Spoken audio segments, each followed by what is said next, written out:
Applaudissons le Seigneur Jésus-Christ. Amen. Vous savez, c'est encore un grand privilège pour moi, comme vous le savez toujours, de me tenir encore devant de vous ce soir.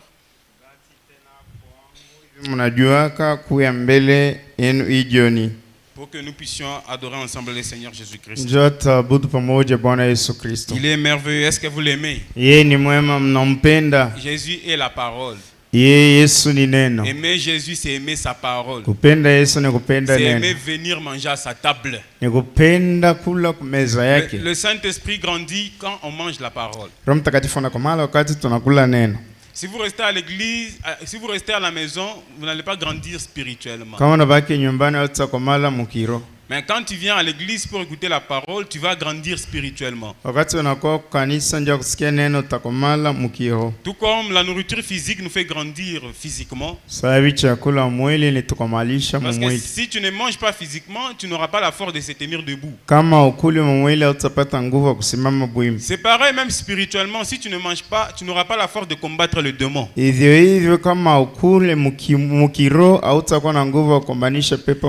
chrétien, quand il prie, il ne prie pas en désordre, mon frère. Un chrétien rappelle à Dieu ses promesses. Dans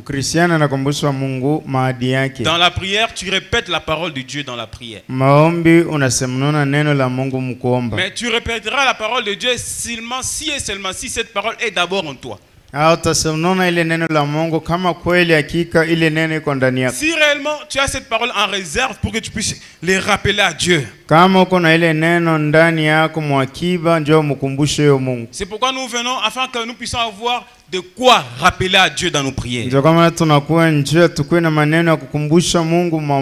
Parce que Dieu est faible devant sa propre parole. Quand c'est lui qui l'a dit, quand tu le rappelles, il est censé descendre et agir. Que le nom du Seigneur soit béni pour cela. On va s'élever. Prenez vos Bibles dans Nombre, le livre de Nombre, chapitre 22. Le verset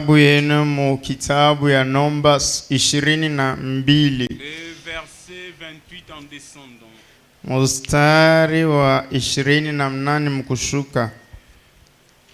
Nous lisons notre Seigneur Jésus-Christ. L'Éternel ouvrit la bouche de l'ânesse et elle dit à Balaam: na wa milele akafungua kinywa ya punda akaambia Balamu, que t'ai-je fait pour que tu m'aies frappé déjà 3 fois? Nikufanya nini kwani umempika kunakuwa mara 3?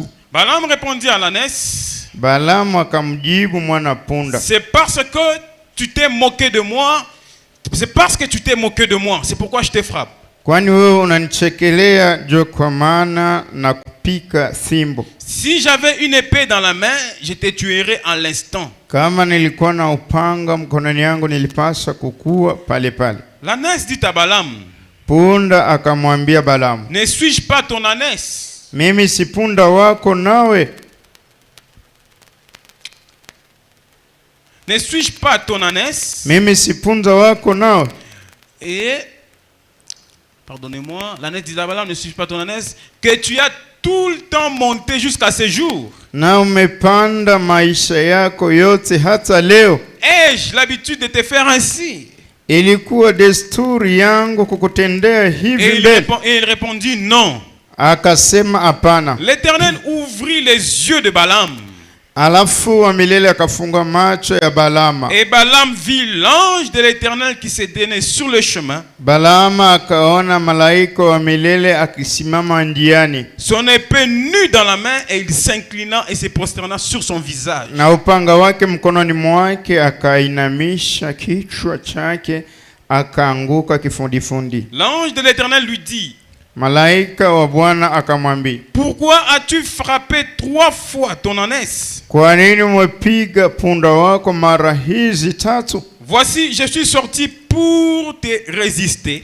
Tazama nimetokea hili kupigana kwako wewe. Car c'est un chemin de perdition qui est devant car c'est un chemin de perdition qui est devant moi.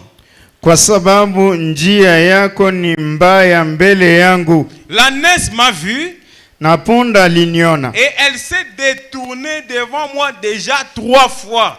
Akageuka kando mbele yangu mara hizi 3. Si elle ne se fût pas détournée de moi, je t'aurais tué même. Kama asigeuka kwando mbele yangu, hakika ningali nimekuwa wewe. Et je lui aurais laissé la vie.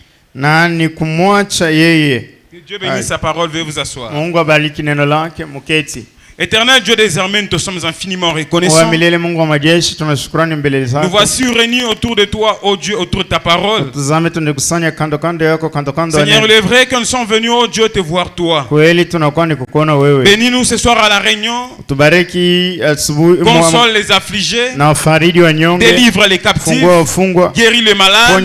Donne la force, ô Dieu, à ceux qui sont faibles. Que personne ne ressort d'ici tel qu'il était venu. Mais quelque chose de nouveau, quelque chose de plus puisse entrer dans nos âmes. Que tu puisses nous bénir ce soir. Dans le nom de Jésus-Christ. Amen, amen. Dieu bénisse mes frères. Venons de lire dans Nombre chapitre 22. Et le verset 28 en descendant. Et là, j'aimerais qu'on puisse prendre Nombre chapitre 23. Pale napenda tubebe Hesabu 23. Le verset 11 en descendant. Mstari 11 mkushuka. Nous lisons au nom du Seigneur Jésus-Christ. Tunasoma jina Bwana Yesu Kristo. Balak dit à Balaam. Balak akamwambia Balaam, que m'as-tu fait? Umenifanyia nini? Je t'ai pris pour maudire mon ennemi. Nimekuleta hili ulani adui zangu. Et voici tu les bénis. Natazama umembariki kabisa. Il répondit et dit, akajibu na kusema, n'aurais-je pas soin de dire ce que l'Éternel met dans ma bouche? Hainipasi kunena ile Bwana amesema kinywani mwangu. Balak lui dit, viens donc avec moi dans un autre lieu. Balak akamwambia, kuja pamoja nami na tukutane pali pengine. D'où tu les verras et tu n'en verras qu'une partie. Tu n'en verras pas la totalité. Et de là, maudis-le-moi.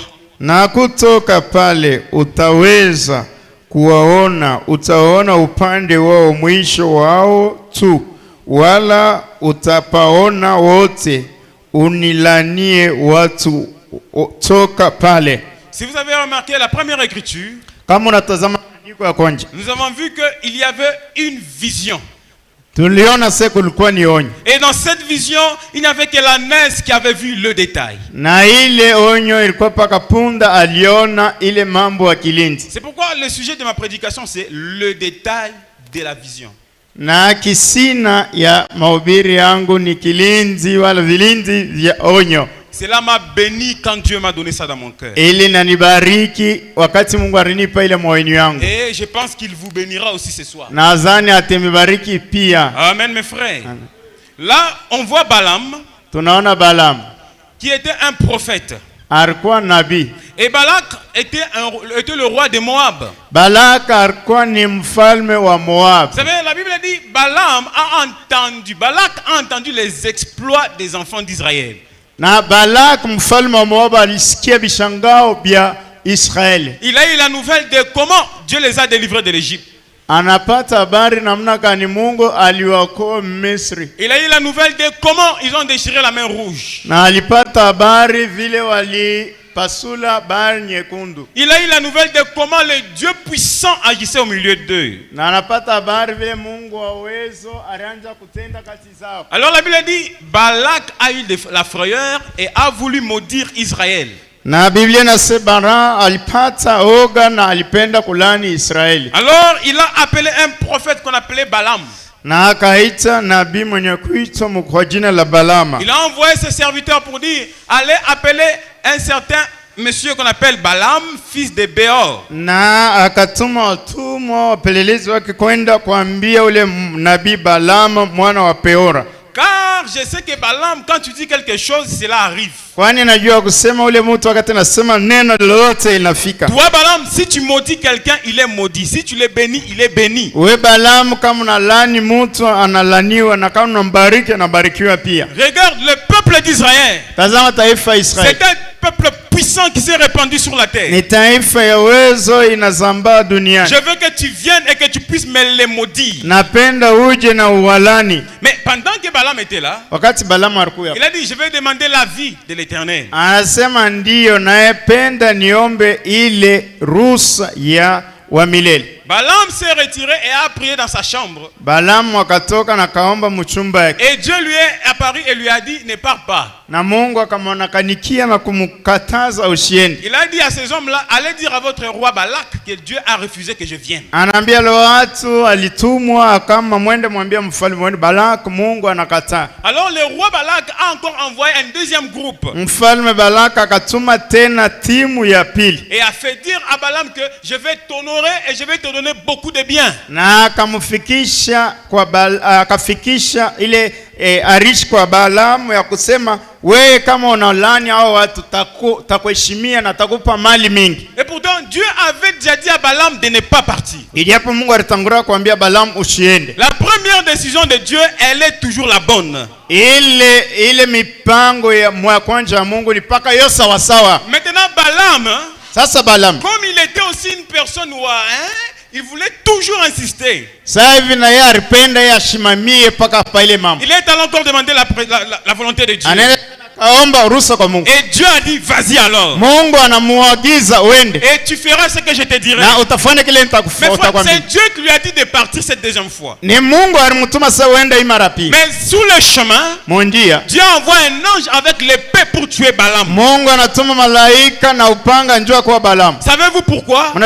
Parce que Dieu a voulu que Balaam puisse aller selon sa volonté à lui permissive. Kwani Mungu aliruhusu kusema Balaam ende kufuatana na mapenzi yake ya kuruhusiwa. Si Dieu te dit quelque chose et tu ne fais pas écouter, kama Mungu anakuambia kitu na upende kusikia, il te laissera que tu partes avec ta propre volonté. Mungu atakuachilia uende na mapenzi yako mwenyewe. Et là tu vas échouer. Na pale utashindwa. Amen. Amen. Mais pendant que l'ange était devant, wakati malaika alikuwa mbele, avec l'épée dans la main, na upanga mkononi, maintenant la nesse a vu l'ange. Punda kaona malaika. Mais Balaam n'a pas vu l'ange. Balaam mwenye kwa nabii ashikuoni. Et la Bible dit la nesse s'est détournée du chemin. Biblia inasema punda akageuka akaenda njia nyingine. Et Balaam s'irrita contre la nesse. Na Balaam akasilikia ule punda. Il dit toi la nesse, pourquoi tu me fais ça? Ase kwa nini punda unanitendea hiyo? Il allait répondre à l'appel de Balak. Nepasha nyende nijibu kumuita Balak. Il a frappé la nesse. Akapika punda. Il a frappé la nesse. Akampika tena. La nesse s'est détournée ici.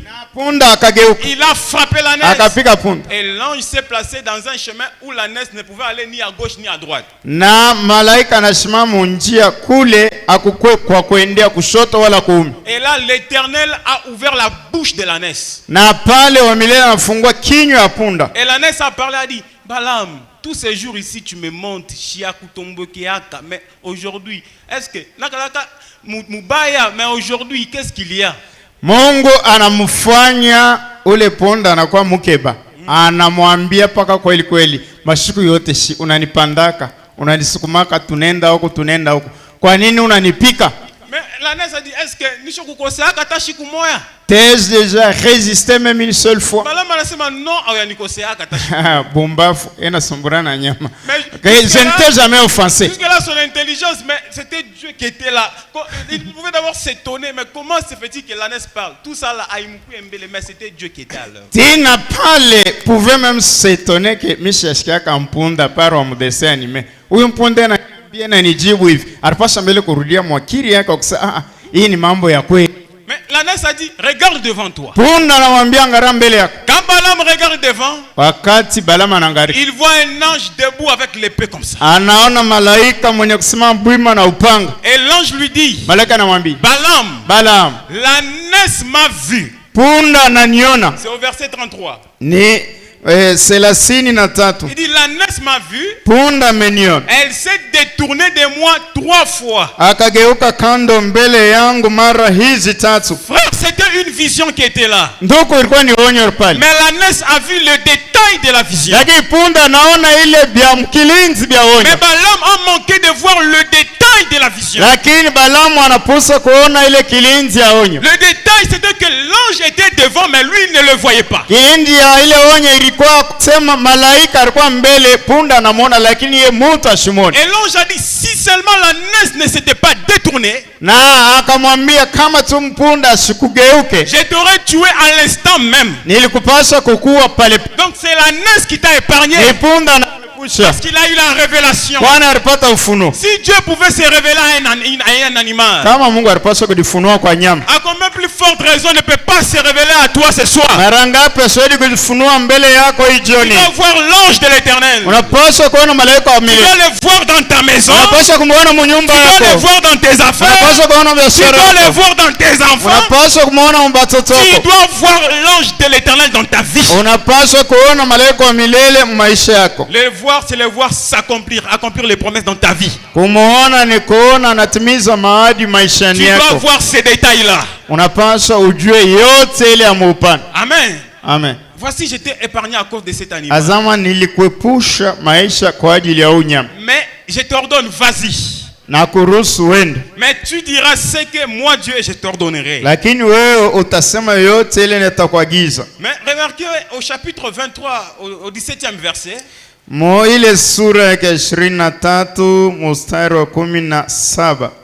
Maintenant remarquez. Balak dit à Balaam. Là quand vous remarquez au verset précédent. C'était Balaam qui maudissait les enfants d'Israël. C'est-à-dire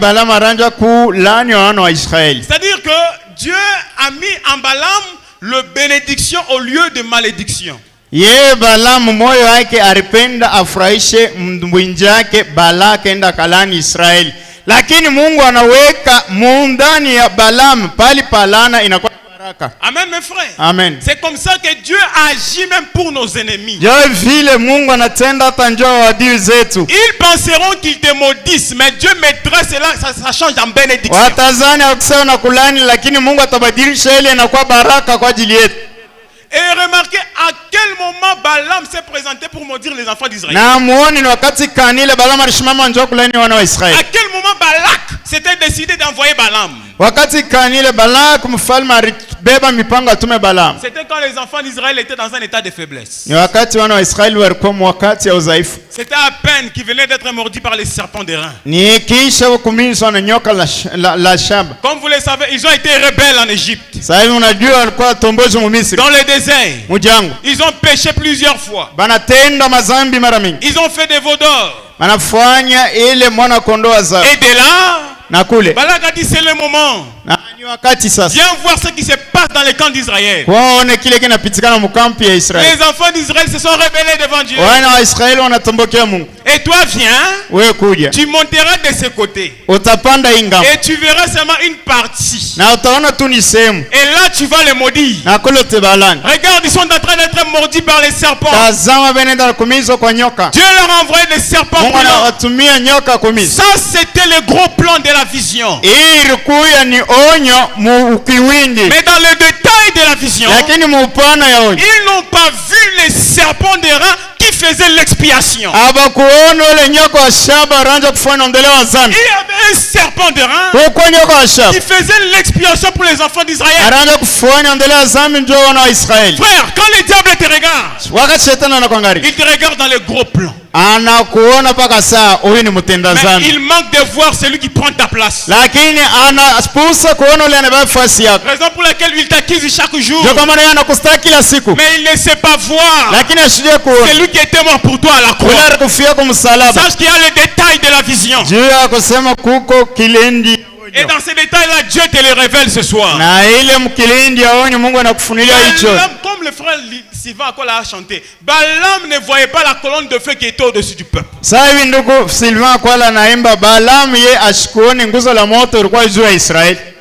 Il ne voyait pas la nuée de gloire qui suivait Israël. Il ne voyait pas les rochers frappés qui suivaient Israël. Ça, c'était les détails de la vision. Dans le gros plan, il pensait qu'Israël était fautif. Et voici qu'il part pour maudire. Dieu lui met les paroles de bénédiction. Bariki. Wazia sema yena lani anasema ni mibariki. Et ce soir c'est même Dieu vous bénit. Na hii jioni Mungu sasa ni mibariki. Même si c'est ta mère qui avait prononcé des malédictions sur toi. Hata ni mamako aliweka misemo laana juu yako. Si toi Dieu t'a béni, il t'a déjà béni. Kama Mungu anaweza kubariki, anaweza kubariki. Et personne ne peut ôter cette bénédiction de toi. Hakuna mtu anaweza kutosha ile baraka juu yako. Remarquez ceci, mes frères. Balak dit à Balaam. Balak akambia Balaam. Soyez un peu rapide parce que je vais être très bref. Que m'as-tu fait? Unanitendea nini? J'ai été pris pour maudire mon ennemi. Na kubeba njoo ulani adui wangu. Et voici tu l'es béni. Tazama umewabariki. Il répondit et dit. Akajibu na kusema, n'aurais-je pas soin de dire ce que l'Éternel met dans ma bouche? Mimi sitakuya na ile akili ya kusema kile kiote Bwana anaweka mkinywa changu. Balak lui dit, viens donc avec moi dans un autre lieu. Balak akamwambia kuya nami mufasi ingine. D'où tu le verras. Et tu n'en verras qu'une partie. Et tu n'en verras pas la totalité. Et là tu vas le maudire. Frère, le Balaam a changé, c'était la deuxième vue. C'était la deuxième position de prise de vue.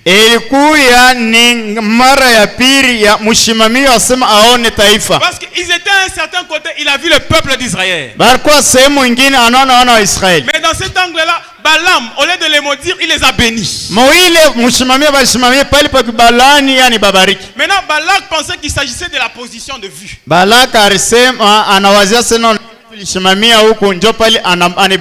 Alors il a changé de stratégie pour partir de l'autre côté. Ainsi de suite, il changeait de stratégie plusieurs fois. Pour voir de quel côté il peut les maudire. C'est ainsi que le diable agit.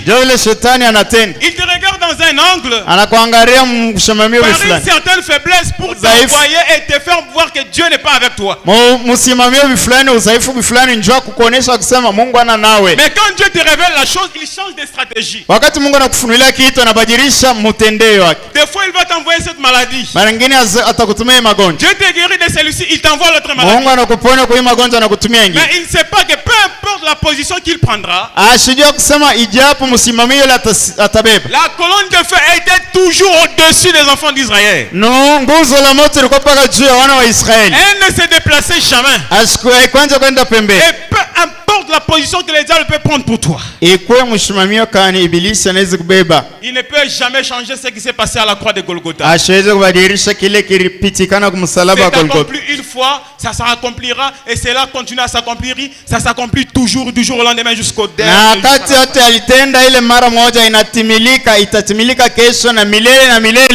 Amen. Amen. Regardez maintenant ce qui s'est passé, mes frères. Au verset 12. Ou plutôt au verset 17. Il retourna vers lui. Et voici Balak se tenait près de son holocauste avec les chefs de Moab. Natazama Balama alisimama mbele ya sadaka yake na pamoja na watu wa Moab. Balak lui dit, qu'est-ce que l'Éternel a dit? Balak akamwambia, Bwana amesema nini? Balaam prononçant son oracle il dit, akaanza mezali yake akasema, lève-toi Balak, écoute. Ondoka Balak, unisikilize. Frère, c'était Dieu qui avait saisi la bouche de Balaam. Parce que cela était une inspiration qui venait à l'immédiat. Lui aussi Balaam ne savait pas ce qu'il pouvait dire, mais Dieu l'inspirait. Lève-toi Balak, écoute. Ondoka Balak, unisikilize. Prête-moi l'oreille, fils de Sippor. Usikie wewe mwana wa Sipori. Dieu n'est point un homme pour mentir. Mungu si mtu aseme uongo. Ni un fils d'homme pour se repentir. Wala mwana wa mtu ajui kutubu. Ce qu'il a dit, ne le fera-t-il pas? Kile yeye anasema naye asitelifanya. Ce qu'il a déclaré, ne l'exécutera-t-il pas? Au amenena naye asitalitimiza. Voici, j'ai reçu l'ordre de bénir. Tazama nimepata amri ya kubariki. Il a béni, je ne le révoquerai point. Naye Mungu amebariki, siwezi kulani hata mara moja wala kugeuza. Il n'aperçoit point d'iniquité en Jacob. Yeye Mungu akutazama uovu katika Yakobo. Il ne perçoit point d'iniquité en Jacob. J'aime ça. Yeye asione uovu katika Yakobo. Mais pourtant il venait à peine de pécher. Balitoka mukutenda zambi. Mais quand Dieu le regarde, il n'aperçoit même pas l'iniquité au milieu d'eux. Wakati Mungu anatazama asiona hata uovu kati yapo. Dieu n'aperçoit pas l'iniquité au milieu de ses enfants. Mungu asionake uovu kati ya watoto wake. Parce qu'il y a un agneau sanglant qui prend la charge de ses enfants. Kwani kuko mwana kondoo anavuisha damu anabeba mfasi ya watoto wake. Il ne voit point de justice en Israël. Yeye kuona kuzidi mukati ya Israeli. L'Éternel, son Dieu, est avec lui. Wa milele Mungu wake ni pamoja naye. Il est son roi. Na ni mfalme wake. L'objet de son allégresse. Yeye ndio kitu kinawapatia furaha. Dieu les a fait sortir d'Égypte. Mungu anawatoa katika Misri. Il est pour eux comme la vigueur du buffle. Na anaye nguvu kama nguvu za ngombe ya mwitu. L'enchantement ne peut rien contre Jacob. Hakika hapana achui juu ya Yakobo. Ni la divination contre Israël. Wala hapana ugaza juu ya Israeli. Au temps marqué, il sera dit à Jacob.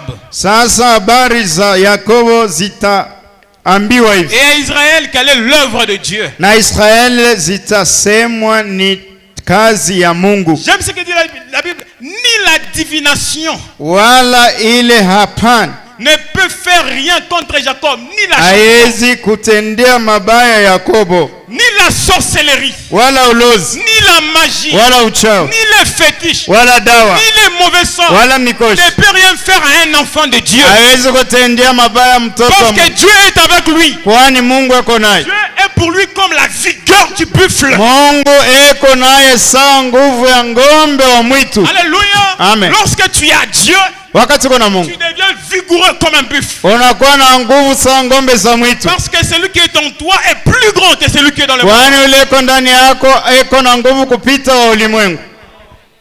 C'est un peuple qui se lève comme une lionne. Ni taifa iliamka sawa simba mke. Et qui se dresse comme un lion. Na inashimama sawa simba ndume. Il ne se couche point jusqu'à ce qu'il ait dévoré la proie. Yeye asiwezi kulala kama ashia kula chakula yake. Et qu'il ait bu le sang des blessés. Na apate ile damu ya wenye katika vion. Un enfant de Dieu n'abandonne pas jusqu'à ce que ses démons s'en aillent. Mtoto wa Mungu asachake tena pale pepo mchafu itaenda. Je ne peux pas te lâcher jusqu'à ce que tu vas t'en aller. Sipende kukwacha tena pale wewe utaenda. Il est comme un lion quand il prend sa proie. Ego sawa simba wakati anabeba chakula yake. Il ne peut laisser jamais aller sa proie tant qu'il l'a pas encore dévoré. Ashiezi kwacha ile nyama anakamata kama chakula. Et moi je ne cesserai pas de prier jusqu'à ce que je verrai l'accomplissement. Mimi siwezi kuchoka kuomba tena wakati ile nitaona matimiliko. Ne cesse pas de prier jusqu'à ce que tu verras l'accomplissement de la chose. Wewe ushaache kuomba tena wakati utaona matimiliko ya kitu. Amen. Amen. Personne ne peut maudire ce que Dieu a béni. Hakuna mtu anaweza kulani kile Mungu anabariki. Si Dieu a béni, il a béni. Kama Mungu anabariki, anabariki. Si il a élevé, il a élevé. Kama ananyanyua, ananyanyua. Si il a honoré, il a honoré. Kama anaheshimia, anaheshimia. Si il t'a choisi, il t'a choisi. Kama anakuchagua, anakuchagua. Cela est signé avec son sang. Ile natiliwa chapa na damu yake. Balaam ne peut pas changer cela. Balaam hata mwa hawezi kubadilisha. Même pas ton père physique ne peut pas le changer. Hata babako wa mwili hawezi kubadilisha. Même pas ton mari ne peut le changer. Hata mume wako. Si tu es son enfant, tu restes son enfant. Kama uko mtoto wake, uko mtoto wake. Amen. Amen. Lorsque Saül wakati Saul était à la poursuite de David, aranja kumfuata Daudi, il allait à la poursuite de David pour l'exterminer. Akaenda kumfuata Daudi kwani ammalize. Saül a maudit David. Saul akaplani Daudi. Saül n'aimait pas David, il voulait sa mort. Saul akupende Daudi, alipenda kufa kwake. Mais un jour pendant qu'il était en chemin, siku moja wakati alikuwa njiani, à la poursuite de David, kumfuata Daudi, en passant, il se retrouve au milieu d'un groupe de prophètes. Mukupita anajikuta kati ya timu ya wanabii. Et là l'onction lui a saisi. Pale upako inamkamata. Et lui qui était l'ennemi de David, alikuwa adui wa Daudi, quand l'onction lui a saisi, wakati upako inamkamata, Saül a commencé à prophétiser. Saulo anaanza kutabiri. Lui qui était l'ennemi de David, alikuwa adui wa Daudi, il a commencé à prophétiser. Anaanza kutabiri. Et Dieu ne prophétise jamais le malheur pour son enfant. Mungu asitabiri yake ole njoo mtoto wake. Je peux dire il commençait même à prophétiser des bonheurs même pour David. Na anaweza kusema anaanza kutabiri hata mabaraka njoo Daudi. Sache que tes ennemis commenceront à prophétiser des bonheurs pour toi. Ils vont faire des enchantements là pour penser que non, voici tout à muweza. Ils vont le réussir. Mais quand le moment d'enlever ces mots arrive, Dieu change cela en bénédiction.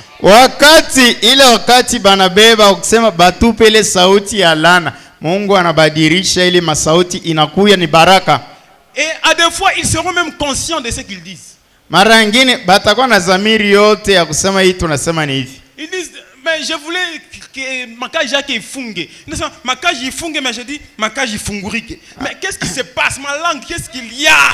Je voulais en tout cas ces travaux puissent tourner au ralenti. Mais je ne sais pas comment j'ai prononcé. Merde. Cette fois-ci, je vais maudire. Il vient pour me dire comme ça, Dieu les change directement, il bénit.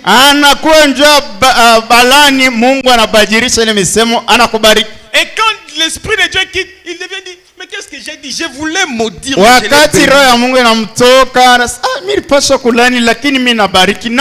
C'est ce que Dieu est en train de faire pour ses enfants. Parce qu'il les a déjà bénis et c'est fini. Amen. Amen. Remarquez mes frères et sœurs, pendant que Élisée était entouré de l'armée syrienne, son serviteur, je crois, Géasi, est sorti le matin. Et voici, il a vu l'armée des Syriens qui entourait le prophète. Il est parti réveiller le prophète. Père, réveille-toi. Nous sommes entourés par les militaires. Quand le prophète s'est levé, il est sorti dehors à dire Géasi, ce que tu vois là, c'est le gros plan. Ne t'inquiète pas, Géasi. Ceux qui sont avec nous sont à plus grand nombre que ceux qui sont avec eux. Géasi a dit, mais prophète, je ne vois pas. Dieu dit Élisée dit à Dieu, Seigneur, permets que cet homme puisse voir les détails de la vision. Quand Dieu a ouvert les yeux à Géasi, Géasi a vu ce qui était dans les détails. Ce qui était dans les gros plans, c'était les ennemis qui les entouraient. Et dans les détails, il y avait l'armée céleste qui était avec eux. Peu importe l'ennemi qui t'entoure, sache que l'armée céleste est toujours avec toi. Mais cette armée se trouve dans les détails. Il faut regarder dans l'invisible pour voir les détails de Dieu. Et Dieu les a protégés. Remarquez mes frères, lorsque Jésus a dit aux disciples, allez-y de l'autre côté de la mer. Et moi je vais vous rejoindre. Et le diable a regardé, il a vu les disciples sans Jésus. Ça c'était le gros plan que le diable avait vu. Il a dit là je vais profiter pour les engloutir. Et Branham dit des milliers de démons se sont levés de la mer. Et on secouait la barque pour engloutir les disciples. inatikiza ile chombo njia kutumbukiza ba mitume mumaji. Mais les diables n'avaient pas vu le Seigneur Jésus-Christ. Lakini ibilisi ashikone Bwana Yesu Kristo. Qui s'était retiré et a monté sur une colline. Na alitoka mbele ya mitume na nenda kwa mlima ndoko. Sur laquelle colline il veillait sur les disciples. Ba ile mlima ndoko richo yake ilianza kuangalia wafuasi baki. Il n'était pas avec eux physiquement, mais son œil veillait sur les disciples. Ça, c'était les détails de la vision. Et Dieu a vu les difficultés qu'avaient ses enfants. Et il est parti vers eux à marcher sur l'eau. Les diables peuvent penser que tu es seul, tu n'es pas seul. Sache qu'il y a Jésus qui se tient à loin pour veiller sur toi.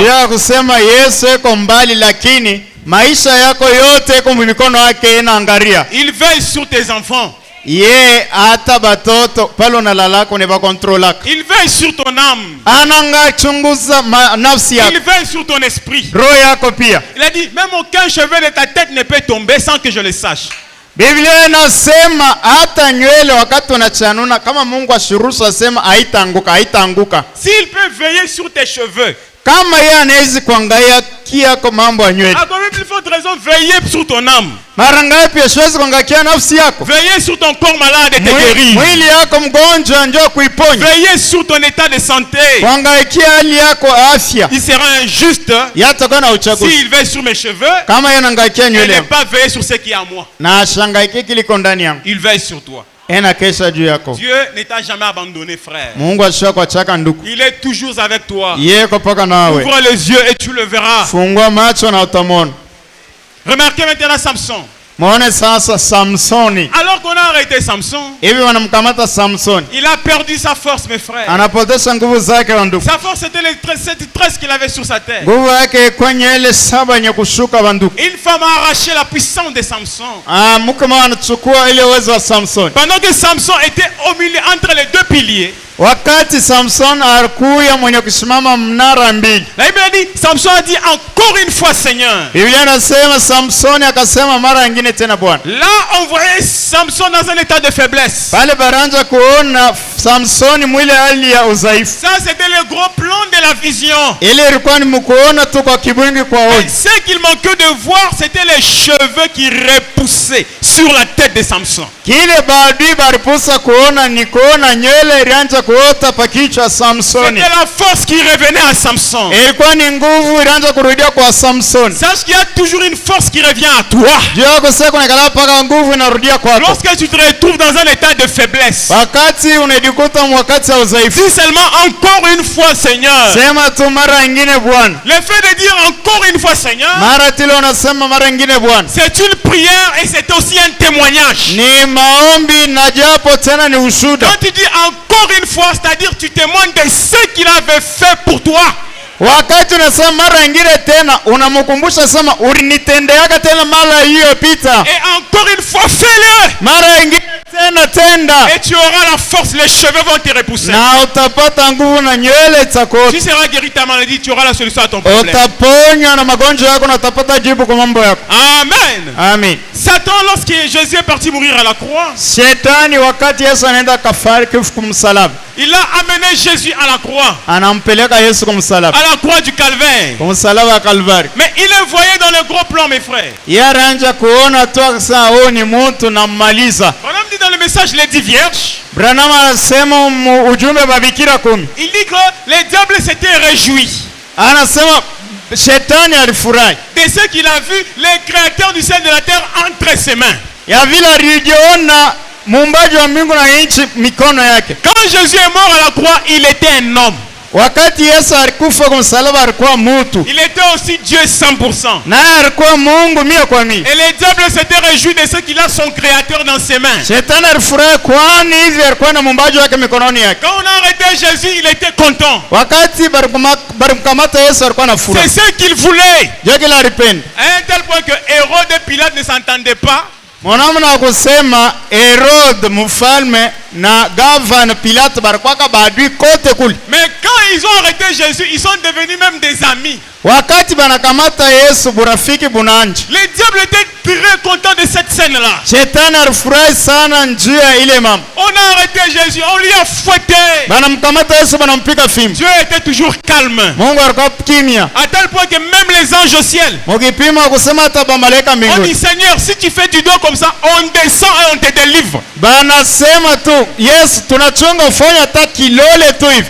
Tunashuka tunakukomboa. Mais Jésus était calme. Yesu alikuwa kimya. Parce que même les anges, hata bamalaika, et les diables, na shetani, et Hérode, et les disciples, ils voyaient le gros plan de la vision. Baranja kuona tu onyo mumuvuruko. Et il y avait les détails dans cette vision-là. Lakini kulikuwa vitu vya kilinji mwile onyo. Jésus savait le pourquoi il était traîné comme ça. Yesu alijua kwa nini walimkamata wanamkokota hivi. Il ne pouvait pas arrêter cette scène-là. Yakupasha kusimamisha ile mambo. Parce qu'il voulait te sauver. Kwani alipenda kukuokoa. Il voulait te délivrer. Alipenda kukukomboa. Il voulait te pardonner. Alipenda kukusamehe. Il voulait te guérir. Alipenda kukuponya. Il voulait ta joie. Alipenda furaha. Il voulait ta délivrance. Alipenda ufungulivu yako. Il a dit, oh ange, arrêtez. Anasema malaika msimame. Je sais ce que je fais. Najua kile nafanya. Cela était un mystère même pour les anges. Ile ilikuwa hata njuni siri njoo wa malaika. C'était un mystère pour les diables. Ilikuwa siri njoo ibilisi. Jusqu'à ce que quand Jésus est mort, tina pale wakati Yesu anafariki, il est entré dans les séjours de mort. Naingia makofu. Et le diable a dit, voici, il est venu même vers moi. Shetani anakuwa hapa mimi namweka mgongo. Ça c'est la dernière prise de définition. Ile ilikuya unanipika sasa mimi nakupika kimoya kunaishi. Quand le diable a amené Jésus à la croix, wakati shetani apeleka Yesu kwa msalaba, il pensait que c'était terminé pour Jésus. Aliwazia sasa kwake kunaishi. Mais Satan a conduit Jésus à la croix. Shetani anaongoza Yesu kwa msalaba pour sa propre destruction. Njia kubomoliwa kwake peke. Il ne savait pas que c'était sa propre destruction. Asukujua usere kwani kubomoliwa kwake peke. Il y a certains moments par où tu peux traverser. Kukuma wakati ile unaweza kupitia. Mais ce sont les moments par lesquels Dieu veut ta délivrance. Ni wakati ile Mungu anapenda ufungulivu yako. Ce sont les moments par lesquels Dieu veut éveiller ta conscience pour que tu les cherches plus qu'auparavant. Wakati ile Mungu anapenda alamushe zamiri yako kwani mtafute. Ce sont les moments par lesquels qui sont une clé pour ta bénédiction. Nyakati ile wewe kwa fungulo njoo baraka yako. Mais des fois nous les hommes nous voulons pas les détails de la vision. Lakini si watu binadamu atupendake ile upana ya onyo. Nous voyons seulement les gros plans, les souffrances par lesquelles on traverse. On ne sait pas voir ce qui est derrière la chose. Yetu naonaka paka mateso mle tunapitiaka atuyue kile kiko nyuma ile mateso. Des fois nous refusons nos bénédictions nous-mêmes. Mara nyingine tunakatalaka mabaraka yetu sisi wenyewe. On ne sait pas tenir ferme dans les problèmes. Kwani atupende kusimama imara mu mambo. La Bible dit nous devons être comme ceux qui Biblia inasema tunapaswa kuwa sawa bale par la foi et la persévérance kupitia imani na kudumu ont eu l'effet de la promesse. Balipata ile matokeo ya ahadi. La foi seule ne suffit pas. Imani peke haistahili. Mais il te faut aussi la persévérance. Inakupaswa kudumu. Lorsque Pierre a cru, il marcha. Wakati Petro akaamini akatembea. Mais quand il a perdu la persistance, il sombra. Wakati akapotesha mshimamio akaingia mumali. Ne perds jamais ta persistance. Usipoteshe mshimamio. Et la foi et sois persévérant. Kuwa na imani na kuwa na kudumu. Et sache que Dieu est toujours avec toi. Mungu yuko paka na wewe. Et il peut encore te délivrer. Na anaweza tena kukukomboa. Alors mes bien-aimés, Branham dit. Bapendo, Branham anasema. Les diables, Shetani, c'est comme l'abeille. Ego sawa nyuki. Quand il pique une fois et c'est fini. Wakati anakupika kale kashindano kale kanabakia ni umaungu kunaishi. Il perd cet aiguillon là. Anapotesha kale kashindano. Et le diable a piqué Jésus à la croix. Shetani anatwanga Yesu. Et c'était là-bas qu'il a perdu l'aiguillon de la mort, c'est-à-dire la force, la puissance même de la mort qu'il avait. Et ce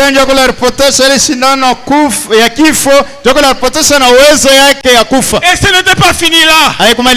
Jésus l'a poursuivi même dans sa demeure. Pour s'assurer que la délivrance de son enfant est totale et complète. Il a arraché les clés au diable. Et il a délivré tous les captifs qui étaient dans les séjours de mort. Et le psaume 24, le prophète David dit: portes éternelles élevées vos linteaux. Na Zaburi 24 Nabii Daudi anasema milango ya mbingu lamuse vichwa vyenu, afin que le roi des rois fasse son entrée. Kwani mfalme wa utukufu apate kuingia. C'était des années avant que cela n'arrive. Ilikuwa ni miaka mbele ya ile ifike. Mais David avait vu cela. Daudi alitangulia kuona hiyo. Dieu l'avait révélé cela. Mungu alimfunulia kai. Dieu l'avait révélé ta délivrance. Mungu alimfunulia ka Dieu l'avait révélé ta guérison. Mungu alimfunulia ka Dieu lui a révélé le plan du rachat pour les enfants de Dieu. Na Mungu anamfunulia ile mapo ya ukombozi kwa njoo watoto wa Mungu. Dieu a délivré et ceux qui étaient morts et les vivants. Mungu anakomboa bale balikuwa benye kufa na benye ko hai. Et depuis ces jours-là, le diable n'a plus la puissance. Tangu ile wakati shetani hatana na uwezo. Et Dieu avait la clé de la mort et du séjour des morts. Na Mungu yuko anafungula lufu na ufasha wafu. Mais il a dit, je serai avec vous et même en vous. Sasa niko ndani yenu na niko na mwenu. Jusqu'à la fin du monde. Tina wakati ya mwisho. Et tout ce qui est en Dieu se trouve dans l'église. Yote biko ndani ya Mungu biko ndani ya kanisa. C'est pourquoi l'église a le pouvoir de ramener des morts à la vie. Ndio kama na kanisa iko na uwezo kufufula wafu. L'église a le pouvoir de parler, les malades sont guéris. Kanisa iko na uwezo kusema wagonjwa wanapona. Parce que Dieu est avec eux. Kwani Mungu yuko nao. Et ce n'est pas eux, c'est Dieu par eux qui est en train de travailler. Ana wao lawani Mungu yuko ndani hapo na Est-ce que vous le croyez mes frères? Naamini hiyo bandu. Est-ce que vous le croyez mes frères? Naamini bandu. Avez-vous vu les détails de la vision? Uliona ile kilinja maoi. Le pourquoi Jésus était mort à la croix? Shabanye Yesu alifia kwa msalaba. Ce n'était pas pour les anges. Mais c'était pour vous. C'était pour votre maladie. C'était pour vos péchés. C'était pour vos faiblesses. C'était pour vos manquements. C'est pour ta consolation. C'est pour ta joie. C'est pour la réponse à tes problèmes. C'est pour ton perfectionnement. C'est pour ta vie éternelle. Et ce soir vous êtes bénis. Parce qu'il a dit. Soyez bénis. Soyez prospères. Soyez délivrés. Et l'ange de l'Éternel soit toujours avec vous. Il vous accompagne. Même dans les faiblesses. Même dans la force. Même dans la joie. Même dans les larmes. Même dans les critiques. Même dans les éloges. Que Dieu soit toujours avec vous. Et les balames de vos vies soient confondus. Et leur malédiction change en bénédiction. Et leur malédiction change en bénédiction. Soyez bénis. Vos maisons bénies. Vos maris bénis. Vos enfants bénis. Vos travaux bénis. Le Dieu d'Abraham. Dieu Mouton Papier. Mon Dieu. Ton Dieu. Vous bénisse. Applaudissons le Seigneur.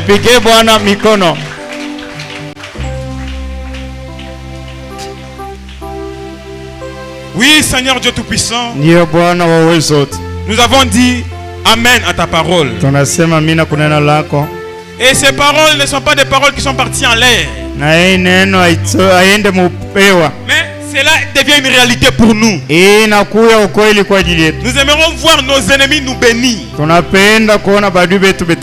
Nous aimerons voir que tout ce qui était mauvais se change en bénédiction pour nous. Car tu nous as montré le détail de la vision. Nous sommes tes enfants, Seigneur. Tu es mort pour nous à la croix. Tu nous as rachetés par ton sang. Tu nous as rendus, oh Dieu, à la perfection. Tu nous as aimés. Tu as mis au loin nos péchés. Accepte que nous puissions, oh Dieu, être toujours plus près de toi. Et que tu puisses, oh Dieu, continuer à nous bénir plus qu'auparavant. Seigneur, je manque de mots à dire. Mais tu as vu ton enfant qui est venu répondre à l'appel. À cause de cela, bénis-le. Pardonne-les ses péchés. Pardonne-les ses manquements. Pardonne-les ses transgressions. Si toi tu avais dit, je ne vois point d'iniquité en Israël, mais pourtant ils étaient des pécheurs, mais tu n'as pas considéré cela. Ne considère pas nos iniquités. Ne considère pas nos manquements, car nous ne méritons pas. Regarde-nous par ton œil, ton œil de miséricorde, ton œil de grâce, et élève-nous au-dessus de l'enchantement du diable, au-dessus de la divination, au-dessus de la sorcellerie, au-dessus des mauvais sorts, au-dessus des fétiches, au-dessus de tout ce que le diable peut vouloir mettre sur notre chemin. Sois notre bouclier. Sois notre forteresse. Que la mort s'échange en vie. Que la maladie soit la bonne santé. Que les poisons soient, oh Dieu, vitamines. Que le mauvais sort soit des bénédictions. Oh, je les déclare ce soir en tant que ton serviteur et non à cause des bonnes œuvres, mais à cause de ton élection, à cause de ta bénédiction. Tu m'as béni et tu m'as déjà béni. Tu m'as honoré, tu m'as honoré. Tu m'as élevé, tu m'as élevé. Les diables ne peuvent faire dire le contraire. C'est pourquoi ce soir, étant un peuple béni, nous te bénissons en retour. Nous te louons, Seigneur. Nous t'exaltons, Seigneur. Nous te magnifions, Seigneur. Nous savons que tu nous as déjà bénis. Alors que nous comptons rentrer chez nous, sois avec nous en chemin. Que la colonne de feu nous accompagne. Et aide-nous, Seigneur, à nous rappeler toujours de ces paroles entrecoupées que nous avons entendues ce soir. Pour que quand le diable viendra pour nous montrer la multitude des Syriens, pour nous montrer la multitude des péchés, de maladies, la multitude de nos faiblesses, mais que toi, Jésus-Christ, par les détails de la vision, que tu nous montres la grâce que tu nous avons, que tu nous montres les anges qui sont avec nous. Et je te rends grâce pour cet ange gardien que tu as mis à côté de moi. Celui-ci marchera toujours devant moi et me conduira toujours en chemin. Aide-nous, Père. Que ton nom soit béni, Seigneur. Que ton nom soit élevé. Que ton nom soit exalté. Oh, reçois l'honneur, la dignité et la gloire pour les siècles des siècles. C'est dans le nom de Jésus-Christ, le Fils de Dieu, que nous prions, nous disons Amen, Amen, Amen. Dieu bénisse richement.